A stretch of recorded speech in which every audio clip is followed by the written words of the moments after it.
লোকসভার অধিবেশনে রাহুল গান্ধী বিরোধী দলনেতা তাঁর ভাষণে কোপ। লোকসভার কার্যবিবরণী থেকে বাতিল রাহুলের একাধিক মন্তব্য।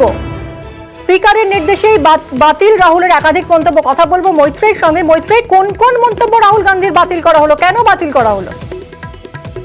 স্পিকারের যে ভাষণ যেটা দেওয়া হয়েছিল রাহুল গান্ধীর তরফ থেকে, তার একাধিক বক্তব্য, তার মধ্যে তিনি হিন্দু ধর্মকে নিয়ে যে কথা বলেছেন বাতিল করা হয়েছে এবং তার সঙ্গে সঙ্গেই বিভিন্ন অগ্নিবীর সহ একাধিক স্কিম নিয়ে যে কথা তিনি বলেছেন, তার মধ্যে বেশ কিছু বিষয় যেগুলো নিয়ে আপত্তি তুলেছিলেন বিজেপির নেতারা, সেই বিষয়গুলোকে কিন্তু বাতিল করা হয়েছে। তার মধ্যে মূলত বাদ দেওয়া হয়েছে ধর্ম সংক্রান্ত যে বিষয়টি ছিল সেই আলোচনার জায়গাটি এবং শিব ঠাকুরের ছবি দেখানোর যে বিষয়টি ছিল সেই জায়গাগুলি এবং হাতের তিনি যে প্রয়োগের কথা বলেছিলেন সেই অংশগুলো বাদ দেওয়া হয়েছে। তবে যেটা মনে করা হচ্ছে যে লোকসভার ভাষণে যেহেতু যখন বিরোধী দলনেতা হিসেবে রাহুল গান্ধী তিনি বক্তব্য রাখছিলেন, সেই সময়কার একাধিক বক্তব্যের উপর যেহেতু বিজেপির তরফ থেকে বিরোধিতা ছিল এবং বিজেপির একাধিক নেতা, প্রধানমন্ত্রী থেকে শুরু করে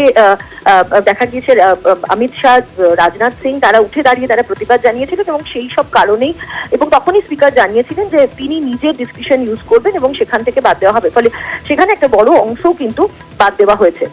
কংগ্রেসের কি বক্তব্য এরপর? দেখো, কংগ্রেসের তরফ থেকে গোটা বিষয়টি নিয়ে তারা সরব তো হয়েছেন। তাদের বক্তব্য যে এভাবে সেন্সর করার নিয়ে তাদের তরফ থেকে তারা যেটা মনে করছেন যে ভাষণ রেখেছিলেন রাহুল গান্ধী, তাতে কোথাওই হিন্দু ধর্মকে আঘাত করা হয়নি।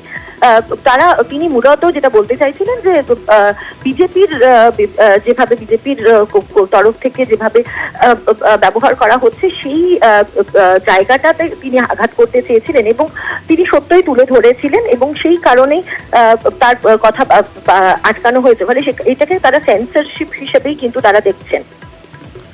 ধন্যবাদ মৈত্রেয়ী। এদিকে রাহুল গান্ধী তিনি বলছেন যে আমি যা বলেছি তা সত্যিই বলেছি, সেই জন্যই বাতিল করা হয়েছে আমার মন্তব্য। শুনুন কি বললেন।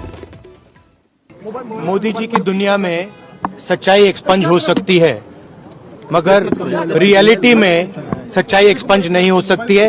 जो मैंने कहा था, जो मैंने कहना था, मैंने कह दिया, वो सच्चाई है और एक्सपंज करें, जितना करना है करें, सच्चाई सच्चाई होती है। धन्यवाद। মানিকতলা বিধানসভা সামনেই, এখানে উপনির্বাচন। এই আসনে জিততে তৃণমূলের পাখির চোখ আবাসনে। ভিন রাজ্য থেকে আসা বাসিন্দাদের ভোটের দিকেও বাড়তি নজর দিচ্ছে শাসক দল।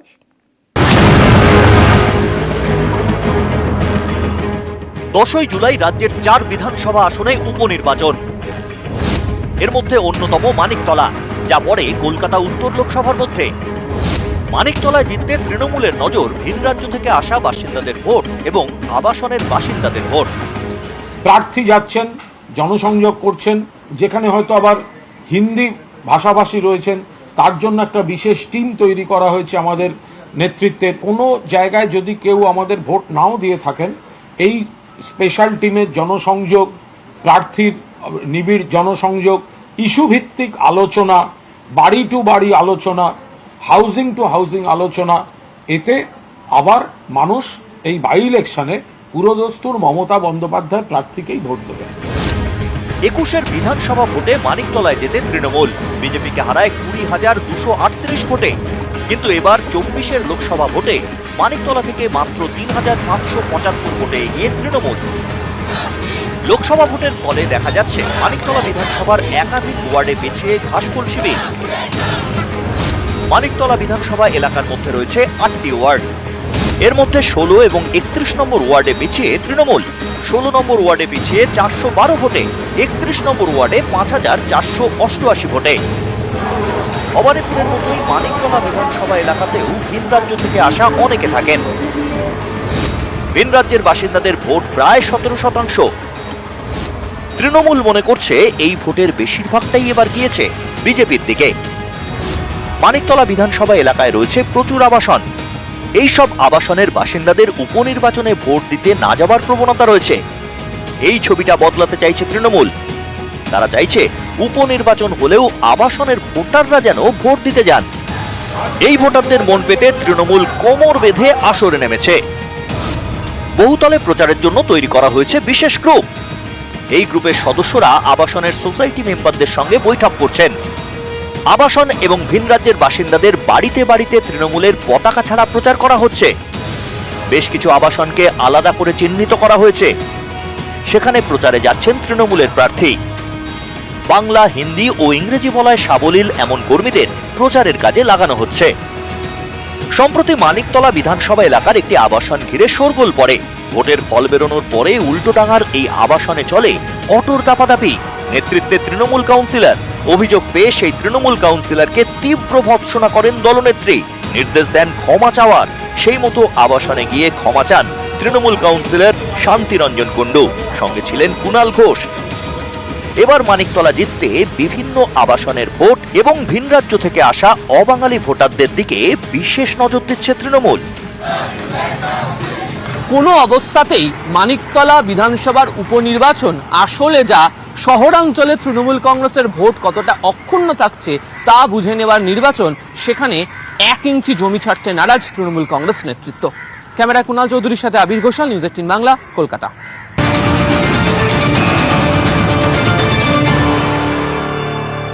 পশ্চিম মেদিনীপুরের দাসপুরে বাঁধ মেরামতির দাবিতে বিক্ষোভ। দেখুন, রাস্তায় টায়ার জ্বালিয়ে অবরোধ করেছেন এলাকাবাসী।